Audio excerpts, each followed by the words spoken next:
Tatiana, Eric, Gabriel. Vous participez depuis maintenant 7 ans à un groupe de maison. Est-ce que vous pouvez nous dire un petit peu ce qui vous a poussé à démarrer un groupe de maison il y a 7 ans? C'est un camp meeting qui nous a inspirés. Donc en 2010, on a décidé sur le chemin du retour de nous lancer. Et puis on a rencontré, une fois rentré à la maison, d'autres personnes qui avaient le même désir. Et puis on s'est lancé à trois. Ok. Donc votre groupe a fonctionné pendant un certain temps. Et Gabriel, est-ce que toi tu peux m'expliquer ce qui s'est passé, je crois, au bout d'un an et demi, avec ton frère et ta sœur? Ensuite, nous les enfants, on a voulu avoir un groupe aussi à part entière pour nous, pour qu'il soit plus adapté, et déjà que c'était le soir et qu'on avait école le lendemain.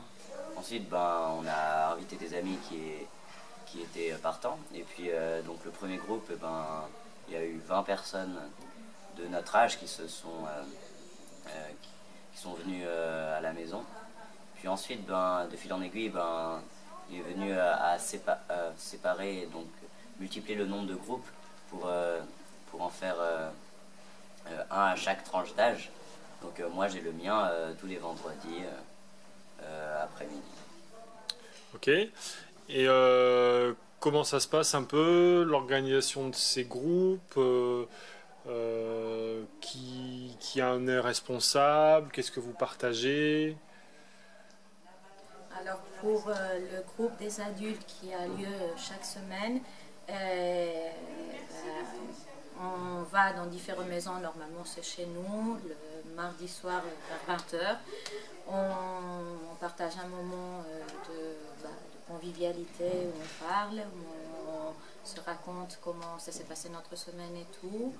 Ensuite on partage des tisanes, un gâteau ou quelque chose, et ensuite on partage un texte biblique ou un sujet dans lequel on parle et on dialogue. Pour les groupes des jeunes, alors c'est soit, tout dépend du jour, on partage un repas et ensuite on partage des sujets qui intéressent les jeunes et qui interpellent les jeunes, qui sont choisis par les jeunes. Et on parle un petit peu de ça, et sinon, c'est après les cours, on passe un moment avec eux et on parle des sujets qui leur inquiètent. Ok. Dernièrement, vous avez fait un peu évoluer les choses, en tout cas rajouté quelque chose dans votre panoplie de groupe. Est-ce que vous pouvez nous dire ce qui s'est passé? Oui, on a lancé une église de maison en plus des 4 groupes déjà existants. C'est un savant mélange entre des membres actifs dans d'autres églises et des personnes qui ne fréquentent aucune autre église que celle qu'on vient de créer. Donc pour équilibrer et puis répondre un petit peu à tous les besoins, on a décidé de faire ça une fois par mois et non pas chaque sabbat. Alors, on se rend compte que vous êtes impliqué dans beaucoup de groupes, que ça vous prend certainement du temps, de l'énergie. Qu'est-ce que vous y retrouvez? Qu'est-ce que vous retrouvez là-dedans en tant que famille? Enfin, comment vous trouvez votre compte en fin de compte? C'est très enrichissant. En tout cas, personnellement, je vais parler pour moi, ça m'a permis de raffermir ma foi, d'étudier davantage que s'il n'y avait pas eu ces projets-là. Ça m'a permis de créer des liens, énormément de liens avec des personnes présentes autant au groupe que dans l'église. Des gens que je n'aurais jamais peut-être connus en profondeur s'il n'y avait pas eu ces projets-là.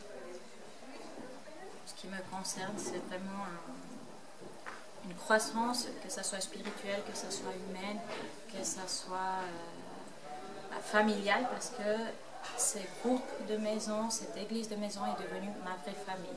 Est devenue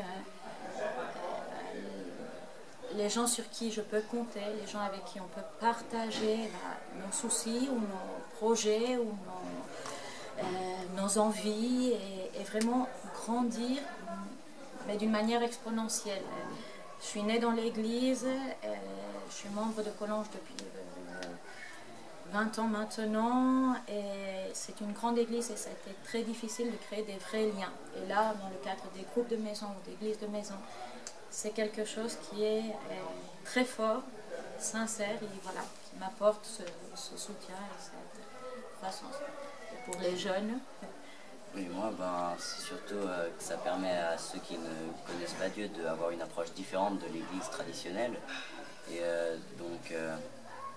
c'est adapté. Et ça permet également de se connaître mieux parce que ce qui est dit dans le groupe reste en privé. Et donc, on peut ainsi mieux se connaître vraiment.